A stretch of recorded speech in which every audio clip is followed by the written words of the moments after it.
Prime time में आप सभी का स्वागत है। मैं हूं आपके साथ नीरू शर्मा। प्राइम टाइम में आगे बढ़ने से पहले आइए नजर डालते हैं इस वक्त की प्रमुख सुर्खियों पर। प्रधानमंत्री नरेंद्र मोदी के खिलाफ अपमानजनक आरोपों पर राहुल गांधी के खिलाफ भाजपा ओबीसी मोर्चा द्वारा किया गया विरोध प्रदर्शन। प्रधानमंत्री से माफी मांगने का किया आग्रह। श्रीनगर स्मार्ट सिटी की बसों के कंडक्टरों को सीधे सौंपी गई बेहिसाब धनराशि प्रणाली की वित्तीय अखंडता को डाल रही है खतरे में। और वहीं महाप्रबंधक अनुज कुमार मल्होत्रा ने जनता से टिकट खरीदने का किया आग्रह। भाजपा के महासचिव अशोक कौल ने आज यूट्यूब अध्यक्ष सोफी यूसुफ के घर का किया दौरा और उनके पिता के निधन पर किया शोक प्रकट। अपनी पार्टी के वरिष्ठ नेता गुलाम हसन मीर ने डाउनटाउन में हुई हत्या की कड़ी निंदा और कहा कि यहां पर हत्याएं तब तक नहीं रुकेंगी जब तक आखिरी बंदूक शांत नहीं हो जाती। ट्रैफिक पुलिस द्वारा सोपुर कुपवाड़ा राजमार्ग पर चलाया गया एक विशेष अभियान। यातायात के नियमों का उल्लंघन करने वालों के खिलाफ किया गया जुर्माना। क्या आप परेशान हैं? आज ही संपर्क करें। 100% गारंटी के साथ पाए हर परेशानी का समाधान। प्रेम विवाह के लिए माता पिता को मनाना, प्रेमी प्रेमिका में झगड़ा, सौतन दुश्मन से छुटकारा, तलाक केस, नौकरी कारोबार में रुकावट, विदेश यात्रा या कर्ज मुक्ति, लॉटरी नंबर पाओ 649 हो या लोटो मैक्स, प्यार में धोखा खा चुके प्रेमी प्रेमिका, एक बार जरूर संपर्क करें। मैं आपका प्यार टूटने नहीं दूंगा। 98 769 98 583। अब समाचार विस्तार से। आज जम्मू में भारतीय जनता पार्टी ओबीसी मोर्चा द्वारा राहुल गांधी के हालिया बयान के खिलाफ विरोध प्रदर्शन किया गया। राहुल गांधी ने कल एक रैली के दौरान कहा कि प्रधानमंत्री नरेंद्र मोदी जन्म से अन्य पिछड़ा वर्ग से नहीं बल्कि सामान्य वर्ग से हैं। मतलब पीएम मोदी ओबीसी में पैदा नहीं हुए थे, लेकिन उन्होंने गुजरात में बीजेपी शासन के दौरान अपनी जाति बदल ली थी और उन पर झूठे होने का भी आरोप लगाया। इस दौरान भारतीय जनता पार्टी ओबीसी मोर्चा के कार्यकर्ताओं ने राहुल गांधी को और कांग्रेस पार्टी को देश के प्रधानमंत्री नरेंद्र मोदी से माफी मांगने को कहा। जो प्रोटेस्ट रखा है भारतीय जनता पार्टी ओबीसी मोर्चा द्वारा, ये प्रोटेस्ट राहुल गांधी के खिलाफ है, जिन्होंने कल एक बयान दिया है एक रैली में कि जो प्रधानमंत्री नरेंद्र मोदी है उनकी ओबीसी जाति नहीं है, वो झूठे हैं, वो जन्म से ओबीसी नहीं है। मैं उनको बताना चाहता हूं, कोई भी ओबीसी जन्म से ही होता है, जो भी ओबीसी होता है, लेकिन ये कांग्रेस सरकार की नाकामी रही है इतने सालों से, जो ओबीसी समाज को उनके हक नहीं दे पाए हैं। और जैसे जम्मू कश्मीर में भी इतने साल 70 साल ओबीसी समाज को उन्होंने कोई हक नहीं दिया।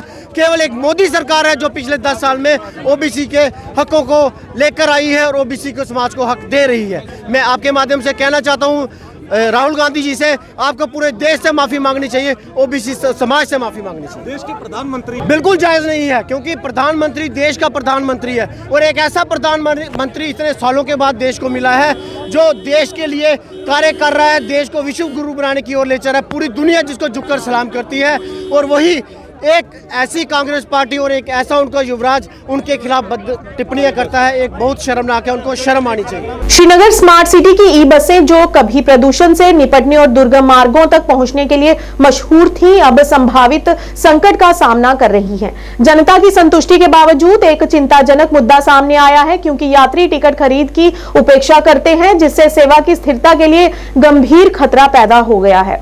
कंडक्टरों को सीधे सौंपी गई बेहिसाब धनराशि प्रणाली की वित्तीय अखंडता को खतरे में डालती है। महाप्रबंधक अनुज कुमार मल्होत्रा ने ई बसों में स्थापित सीसीटीवी कैमरों के माध्यम से निरंतर निगरानी पर जोर देते हुए जनता से टिकट खरीदने का आग्रह किया। इस गंभीर चुनौती से निपटने के लिए ऐसी प्रथाओं में शामिल कंडक्टरों को बर्खास्त करने सहित कठोर कार्रवाई लागू की गई है, जो पर्यावरण अनुकूल परिवहन पहल को बनाए रखने में नागरिक जिम्मेदारी के महत्व पर प्रकाश डालती है। जी, ये काफ़ी सारे कंप्लेंट्स हमारी तरफ भी आई थी और हमने हर एक कंप्लेंट को देखा और इसके ऊपर हमने बहुत स्ट्रिक्ट एक्शन लिया है। इसमें जितने भी कंडक्टर्स इसमें गिल्टी पाए गए हैं, क्योंकि हमारे कैमरास लगे हैं बस के अंदर, तो हम लोग मॉनिटर कर पाते हैं इस चीज़ को। तो जितने भी कंडक्टर्स की तरफ से ये प्रॉब्लम्स आई और जहाँ पे भी ये प्रॉब्लम आई, हमने उन कंडक्टर्स को भी इन्वेस्टिगेट किया है फ्रॉम सर्विस। तो अब वो सर्विस में नहीं है, new conductors have joined in their place. हमने बहुत स्ट्रिक्ट एक्शन लिया in the last 2 or 3 months. हमको लगता है कि हमारी भी थोड़ी लर्निंग हुई उसके अंदर, और इस स्ट्रिक्ट एक्शन की वजह से अब अगर आप देखें तो पिल्फरेज जो है वो घट के, मैं आपको कहता हूं कि 2% के आसपास रह गया होगा, लेकिन 100% अभी नहीं हुआ, अभी भी मुझे थोड़ी मेहनत करनी है, लेकिन वो घट के 2% के आसपास रह गया है, जो पहले काफ़ी ज़्यादा था। And I agree with that, वो पहले काफ़ी ज़्यादा था लेकिन अब काफ़ी कम हो गया। तो ये अब हम कोशिश हमारी यही है कि पूरे टाइम हम जो हमारे कंडक्टर क्रू है उसको हम ट्रेनिंग देते रहते हैं, उनके साथ हम बात करते रहते हैं, उनके साथ हम उनके मसले कोई होते हैं जो उनको लगता है कि हमारे साथ लोग बदतमीजी कर रहे हैं या हमारे साथ कुछ ऐसी बातें हो रही हैं, तो उसका भी हम उनको हल निकाल के देने की कोशिश करते रहते हैं हर समय। और दूसरा ये है कि हमने उनको एक और चीज़ कही है कि ना सिर्फ उनको टिकट का कलेक्शन तो करना ही है, उसके अलावा उनको हमेशा एक अच्छा एटीट्यूड रखना है टुवर्ड्स द जो हमारे जितने भी कस्टमर हैं, जो भी है राहगीर हैं, तो उनकी तरफ एक हमेशा उनको एक पॉजिटिव एटीट्यूड, एक नम्रता से उनको हमेशा पेश आना है। तो इन सभी चीज़ों पे हमारा बहुत ध्यान है और हम इसको करेंगे पूरी तरीके से ख़त्म बहुत जल्दी। जी, उनके साथ मेरी अपील है उन लोगों को, और मेरे ऑर्गेनाइजेशन, मेरे सीईओ साहब की तरफ से मुझे अपील है उनसे कि ऐसा कभी ना करें। देखिए, एक बात यह है कि जब भी आप कोई टिकट लेते हैं या कोई भी चीज़ आप इस तरह की करते हैं तो इससे ये पैसा जाता है आपकी सर्विस को इम्प्रूव करने के लिए, ये पैसा किसी और चीज में नहीं जाता। भाजपा महासचिव अशोक कोल ने आज भाजपा जिला अनंतनाग टीम के साथ सोफी यूसुफ यूटी उपाध्यक्ष के घर में गए और उनके पिता के निधन पर शोक व्यक्त करते हुए उनके परिवार के प्रति अपनी गहरी संवेदना प्रकट की। वहीं इस दौरान पत्रकारों से बात करते हुए भाजपा के संगठन मंत्री ने श्रीनगर में हुई लक्षित हत्याओं की निंदा की और एक बार फिर पड़ोसी मुल्क पाकिस्तान को चेतावनी दी और कहा कि ये यहाँ के युवाओं को बरगलाकर उन्हें गुमराह करने की कोशिश कर रहा है। हमारे पीस को, उसको वो दिखता नहीं है कि यहाँ पीस हो जाए, तो वो कुछ ना कुछ करता रहता है। ये उसी की साजिश है। कुछ ट्रेंड लोगों को यहाँ बेचकर, कुछ यहाँ के नौजवानों को वर्गलाकर ये इस प्रकार की हरकतें करते हैं। हम इसको कंडेम करते हैं। आपने कल देखा उनकी हालत, अपनी हालत क्या है, वहाँ का चुनाव आपने देखा कैसे लोग क्लेम, और सिक्योरिटी एजेंसीज इसको बखूबी इसको निभा रहे हैं और उसको निभाएंगे। ऐसा नहीं है कि सिक्योरिटी एजेंसीज अब एकदम आराम से बैठेंगे। उनके लिए ये चैलेंज है और चैलेंज को वो मुकाबला करेंगे। कह सकते हैं तो मुझे नहीं लगता है कि वो इलेक्शन है। आर्मी जिसको चाहती है वहाँ की प्राइम मिनिस्टर बनना, उसको वो बना देंगे, उसको वो बनाएंगे। वो बन रहा है, ऐसा उसको दिखता है। आपने कल देखा कि कैसे पोलिंग बूथ को कैसे कल महिलाएं जो 3-3, 4-4 घंटे वहाँ इंतज़ार कर रहे थे, उनको पोलिंग बूथ के अंदर आने ही नहीं दिया, उनको वोट डालने ही नहीं दिया। ये सब बातें हमारे सामने हैं और उस प्रकार की जो अराजकता वहाँ है, उस अराजकता को उनको ये लगता है कि हम कश्मीर को भी उसी प्रकार का बनाने की कोशिश कर रहे हैं। लेकिन हमारी सरकार, भारतीय जनता पार्टी और यहाँ के लोग विशेष तौर पर इसको कबूल नहीं करेंगे। एक बिल्कुल हमने पहले भी कहा है कि भाई हम उनको जो कैजुअल लेबर्स हैं उनके साथ न्याय करेंगे और कुछ न्याय हमने किया है, जो और कुछ करना है वो भी करेंगे। अपनी पार्टी के वरिष्ठ नेता गुलाम हसन मीर ने डाउनटाउन में हुई हत्या की निंदा की और उन्होंने कहा कि यहाँ पर इस किस्म की कुछ शख्स हैं जो कश्मीरियत को पसंद नहीं करते हैं और आपसी भाईचारा समाप्त करने पर तुले हुए हैं, और कहा कि जब तक आखिरी बंदूक शांत नहीं हो जाती कश्मीर में हत्याएं नहीं रुकेंगी। उन्होंने कहा कि हमें यहाँ शक्तिहीन करके रखा हुआ है, जबकि यहाँ पर सशक्त रूप से हमें सुदृढ़ होना होगा। और वहीं इस दौरान उन्होंने आरक्षण पर अपनी प्रतिक्रिया को भी व्यक्त किया। जो कुछ कल हुआ बहुत ही गलत हुआ, ऐसा नहीं होना चाहिए। यहाँ ऐसे एलिमेंट्स मौजूद हैं जो कश्मीरियत के दुश्मन हैं, जो ऐसे चीज़ें करते हैं जिससे हमारा जो विकार, हमारी जो सोच, उसकी नफी हर जगह होती है। जहाँ तक सिक्योरिटी सिनेरियो का सवाल है, इसमें दो राय हैं नहीं। हमें बीजेपी के साथ इख्तिलाफ है, लेकिन सिचुएशन जो इम्प्रूवमेंट हुई है वो तो बहुत इम्प्रूव है। लेकिन ये कोई कहे कि किलिंग्स टोटली बंद हो सकती हैं, जब तक न लास्ट गन बंद हो जाएगा तब तक कोई ये दावा नहीं कर सकता। आप यहाँ के हालात देखिए, वहाँ क्या होता है क्या नहीं हो रहा है, हमें यहाँ देखना है। हमको डिसएम्पावर करके रखा है, हमको एम्पावर होने की ज़रूरत है, अपनी हुकूमत खुद चुनने की ज़रूरत है। कहाँ क्या हो रहा है, क्यों दूसरों की तरफ देखते हो, अपनी तरफ देखो। अभी लॉ एंड ऑर्डर मेंटेन करने के लिए हर दुनिया के हर कोने में भी प्रिवेंटिव मेजर्स लिए जाते हैं। ये टेम्प्रेरी मेजर होता है, तो इसमें बात करने की जरूरत। बात कर रहा हूँ, क्या आपको लगता है दिस इज जस्टिस? देखिए, रिजर्वेशन ये सारी कंट्री में एक माहौल है, ये डिबेटेबल है हमेशा, क्या रिजर्वेशंस होनी चाहिए ना होनी चाहिए। जिन लोगों को रिजर्वेशंस मिलती हैं वो जाहिर सी बात है वो खुश हैं, वो एम्पावर अपने आप को चाहते हैं। अगर वो सोशली एजुकेशनली डिसएम्पावर फील कर रहे हों और उनको मौका मिलता है, दैट दे फील वेलकम। लेकिन एक तबका ज़रूरी तौर पर सारी कंट्री में है, एक तबका इसके खिलाफ है, वो कह रहे हैं इससे मेरिट मार होता है। PHE daily wagers employees United front द्वारा आज जम्मू में विरोध प्रदर्शन किया गया। इस मौके पर प्रदर्शनकारियों ने जमकर नारेबाजी की और रोष प्रकट करते हुए कहा कि मौजूदा सरकार ने पीएचई डेली वेजर्स के लिए आज तक कोई भी सही फैसला नहीं लिया है और केवल आश्वासन ही दिया है। इस दौरान प्रदर्शनकारियों ने चेतावनी देते हुए कहा कि आने वाली 4 मार्च को जम्मू में आज तक का सबसे बड़ा प्रदर्शन किया जाएगा, जिसमें सभी 10 डिस्ट्रिक्ट शामिल होंगी। और इस अवसर पर प्रदर्शनकारियों ने SRO 64 लागू करने की भी मांग की।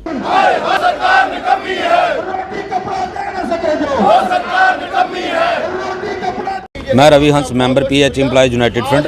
आज हमारा जो धरना प्रदर्शन है 596 दिन से जारी है और आज हमने अपने जम्मू डिस्ट्रिक्ट के साथियों को बुलाया था, जिसका कारण ये है कि अभी तक आज तक सरकार की तरफ से डेली वेजर के हित में कोई भी फैसला नहीं लिया गया है। और पीएचई एम्प्लॉयज यूनाइटेड फ्रंट ने ये तय किया है कि आने वाली 4 मार्च को एक जम्मू के अंदर बहुत विशाल प्रदर्शन होगा, जिसमें हमारे 10 के 10 डिस्ट्रिक्ट जो हैं वो शामिल होंगे। और मैं तमाम डिस्ट्रिक्टों के जितना भी हमारा डेली वेजर साथी है उन सभी से आपके चैनल के माध्यम से ये रिक्वेस्ट करूंगा कि आने वाली 4 मार्च के प्रोग्राम के लिए सभी ज़्यादा से ज़्यादा संख्या में जम्मू चीफ इंजीनियर कॉम्प्लेक्स में पहुँचें।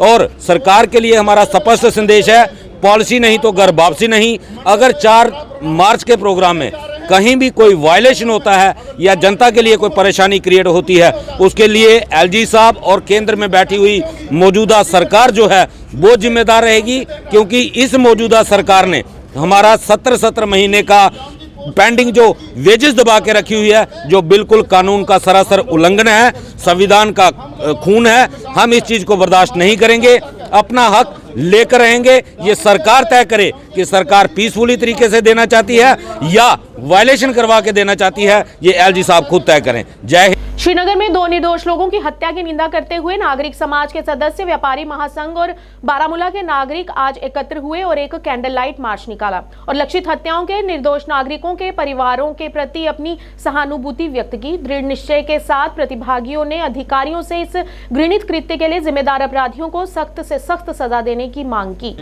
सोशल ऑर्गेनाइजेशंस भी हैं और मजहबी ऑर्गेनाइजेशंस भी इसमें शामिल हैं। नाज़रीन, आप देख सकते हैं बराह रास्त ये मुश्तरका तौर सरकार बनी करके जो ये सॉफ्ट टारगेट किलिंग हो रही है इसको रोका जाए, क्योंकि हर बार हमें यही देखने को मिलता है कि सरदारों के साथ खासकर बहुत ज़्यादती हो रही है। तो हम गवर्नमेंट से यही रिक्वेस्ट करते हैं कि मेहरबानी करके ये जो किलिंग्स हो रही है इनको रोका जाए और एक जो पीसफुल माहौल बना हुआ है उसको बना के रखा जाए और आपसी भाईचारा और जो भी है उसको अच्छी तरह से निभाएं। क्योंकि हम देख रहे हैं कि काफ़ी टाइम से, जैसे किटी सिंहपुरा का कांड हुआ उसमें सरदार मारे गए, उसका कोई सोल्यूशन नहीं आया। उसके बाद महजूद नगर में किलिंग हुई, वो भी 3 फरवरी को ही हुई थी, उसमें 10,000 मारे गए थे, तो उसका भी कुछ बेरबुर नहीं पता चला। और ये भी एक सॉफ्ट किलिंग हुई है, जो लोग यहाँ पे काम करने के लिए आए, पंजाब से आए थे, तो बदकिस्मती से उनके साथ भी यही ट्रेजेडी हुई। और हम गवर्नमेंट से यही अपील करते हैं कि ये सब ना हो और कश्मीर जैसे अमन पसंद तरीके से रह रहे हैं वैसे ही रहे। कि अब कश्मीर में बहुत लहू आज तक बह चुका है, इसके बाद कश्मीरी लोग अमन चाहते, शांति चाहते, बेगुनाहों का खून बहाना ही गलत बात है। इसीलिए हम आज इस वक्त उनकी सॉलिडिटी में इस वक्त हम निकले हैं। और वहीं श्रीनगर में 2 नागरिकों की हत्या की घटना के खिलाफ अनंतनाग शहर में भी नाइट कैंडल मार्च निकाला गया और उनकी आत्मा की शांति की प्रार्थना की। और इस दौरान लोगों ने इस जघन्य हमले की जमकर निंदा की और उनके दुखद नुकसान से प्रभावित शोक संतप्त परिवारों के साथ अपनी अटूट एकजुटता व्यक्त की।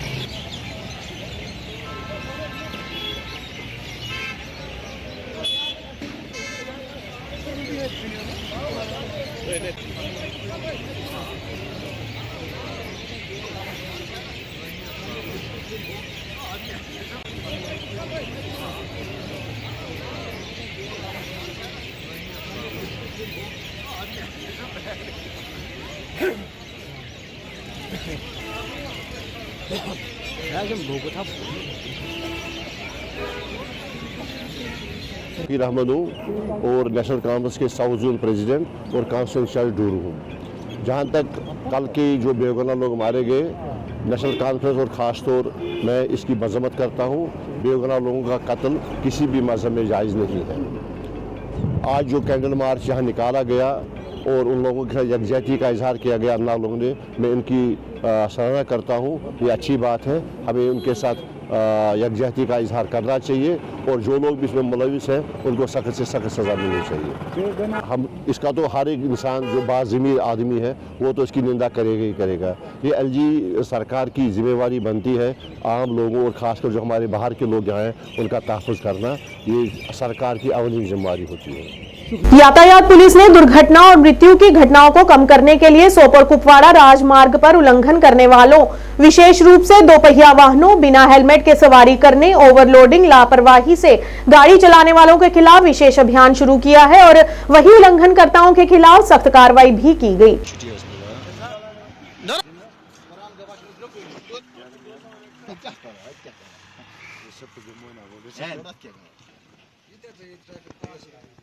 आज ये एक स्पेशल ड्राइव लगाई है कि खास तौर पर जो ओवरलोडिंग है, क्योंकि आपने रिसेंटली देखा कितने सारे हादसा हुए हैं, उनमें काफ़ी जानों का नुकसान हुआ है। तो जो ओवरलोडिंग है वो हम किसी भी हाल में बर्दाश्त नहीं करेंगे। तो हमारी ड्राइवर हजरात से यही गुजारिश रहेगी कि वो ओवरलोडिंग ना करें और जो आम लोग हैं उनसे भी रिक्वेस्ट है कि वो भी ताउन करें, वो भी खुद ओवरलोडिंग में ना चढ़े, क्योंकि कई ड्राइवर ऐसे भी हैं जो कहते हैं कि नहीं जी ये सवारियाँ ये हमें तंग करते हैं, इनके पास गाड़ी अवेलेबल नहीं होती है उस रूट पर, तो वो हमें वहाँ तंग करते हैं, वही हमारे साथ कुछ ज़बरदस्ती गाड़ी में बैठ जाते हैं।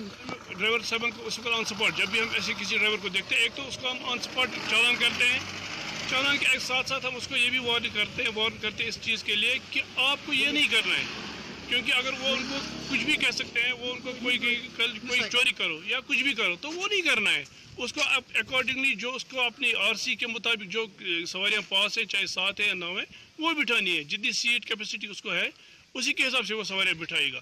तो हमारी ड्राइवर हजरात से गुजारिश है, एक अपील है उनसे कि ओवरलोडिंग ना करें। सर एक और बात मैं आपसे जान, जो हमारे पास जो भी हमारे यहाँ मतलब जिनको हम ऑन स्पॉट यहाँ पकड़ते हैं, जिनकी चेकिंग के दौरान पाया जाता है कि माइनर है, तो उनके खिलाफ हम अगेंस्ट कार्रवाई कर लेते हैं। उनके खिलाफ उनके जो पेरेंट्स हैं उनको एक FIR लॉन्च करते हैं। बिल्कुल सर। और जो फाइन है उनका ऑन स्पॉट जो फाइन उनका होता है 25,000 भी हो सकता है उनका, तो वो हम कर लेते हैं। ऐसी कोई बात नहीं है कि हम उसको किसी भी सूरत में बर्दाश्त नहीं करेंगे कि एक माइनर जो है वो गाड़ी चला, इस चीज़ को बर्दाश्त नहीं किया जाएगा। सर जाते आपको यही कहा कि जब भी हम कहीं भी हमारी चेकिंग होती है उस वक्त जो भी हम गाड़ी को चेक करते हैं जिसके पास डॉक्यूमेंट नहीं है तो उसके खिलाफ हम उसी वक्त ऑन स्पॉट कार्रवाई करते हैं। सीज करनी होती है तो ऑन स्पॉट चालान भी करते हैं।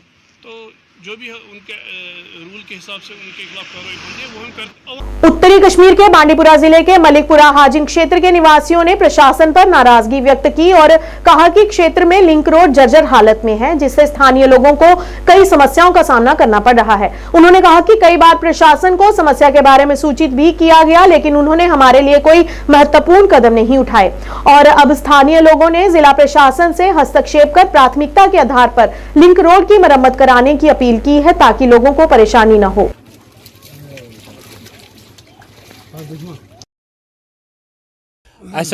ये रोड यह गामस मज मेन कोच अम ब्रो ओत्र पे शीन तम पे रूद पे लोग 2-3 लट मोटर कोड़ आब अम नबर मोटर सत अंदान कहें वन पन बच तम तक 10 दह स्कूल गसन तम घर मज ट्यूशन गसान मौके गसन कत अत होर तो देवार योर तो देवार कह घर वोल दी पे आंगन मज पकन कहें तमिस क्या वनो लिहाजा कर DC सबस सन पुरजोर मुतालबा पुरजोर गुजारिश अस कर मुतालबा ये हल यह सख्ती चलन अस वत बन मुकम्मल वत ये आब समे कहें तिकाज अस गई सख्ती दूर गाँवस मज वह जबरदस्त प्रॉब्लम यह कोच अपर बन पकन कस तक बना पर पकन क्या बच्चे गसान स्कूल या पैदल बेमार जन गे तमिस मौका अपर खसनस वसनस कहें जबरदस्त प्रॉब्लम बस गवर्नमेंटस अपील कर खास कर DC सब अपील कर नम वसाद कि तुम वातो यह कत कि यह मसल गोस हल ग चक महला पे मलिकपुर पे माधवन तम ग अत तकरीबन महल तकरीबन 10-30 घर अपर बसान अपर किन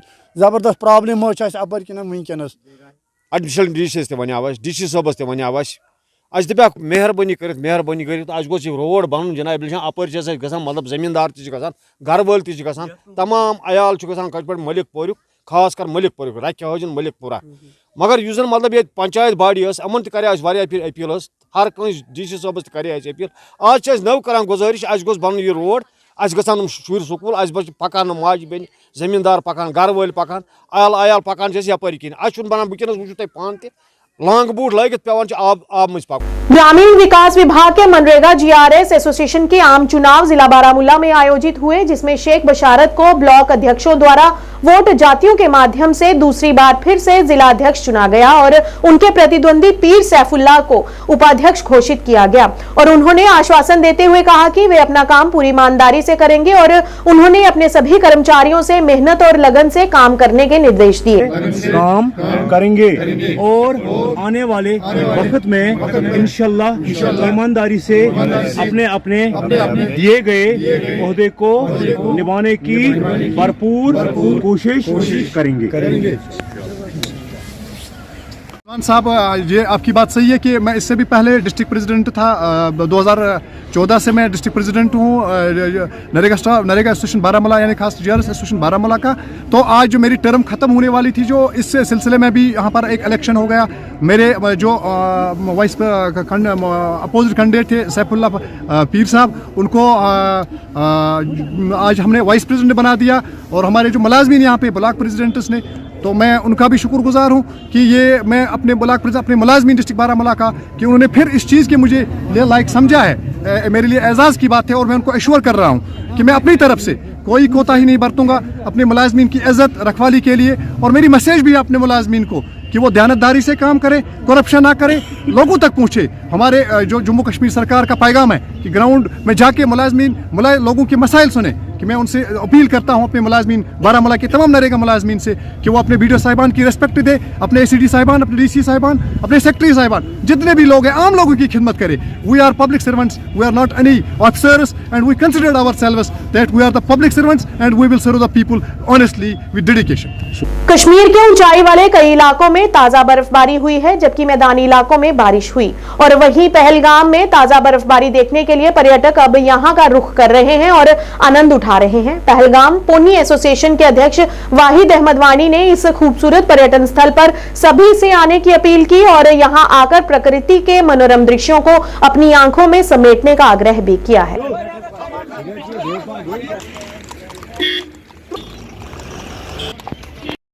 देखो, यहाँ पे हमें अब कुदरत लेट ही मीनू में मेहरबान हुआ। नवंबर, दिसंबर, जनवरी में बर्फ़ गिर रहा था, तो इस साल नहीं हुआ है। फरवरी में बर्फबारी हुई है, तो बर्फ़ जब गिरा है तो बर्फ़ के कारण से पहले उन 3 महीने में कम रहा टूरिस्ट फ्लो, तो हमें मुश्किलात को सामना करना पड़ता है, क्योंकि हमारा जो डिपेंड रहता है वो टूरिस्ट के ऊपर, टूरिज्म के ऊपर रहता है। इधर टूरिस्ट जो आ रहा है वो बर्फ़ देखने के लिए आ रहा है। अब जब बर्फ़ गिरा है तो फरवरी से काम ठीक रहा है और ज़्यादा से ज़्यादा बढ़ने लगा है टूरिज्म। लगभग मेरे हिसाब से 70% बुकिंग कैंसिल हुई है, क्योंकि यहाँ जो भी आ रहा है, यहाँ ग्रीनरी देखने के लिए कश्मीर आ रहा है या बर्फ़ देखने के लिए आ रहा है। नवंबर, दिसंबर, जनवरी, फरवरी और मार्च तक यहाँ पे जो भी टूरिस्ट आ रहा है वो बर्फ़ देखने के लिए आ रहा है। इस साल बर्फ़ नहीं गिरा है, फरवरी में बर्फ़ गिरा है, तो इसीलिए वो बुकिंग कैंसिल हुई थी। जेके टूरिज्म से यही हम उम्मीद रखते हो कि जिस तरह गुलमर्ग, सोनमर्ग जेके टूरिज्म ने डेवलप किया है, उसी तरह पहलगाम को भी डेवलप कीजिए। यहाँ पे एक्टिविटी बढ़ा दीजिए, जिन एक्टिविटी से यहाँ का जो भी टूरिस्ट आएगा वो यहाँ पे माइल हो उन एक्टिविटी से यहाँ आने का। सरकार के नाम यही पैगाम रहेगा। सरकार ने जो भी कदम उठाया हमारे लिए वो बहुत बढ़िया उठाया। प्राइम टाइम के आज के इस अंक में इतना ही। नए अंक लेकर फिर हाजिर होंगे, तब तक के लिए दीजिए इजाजत। नमस्कार।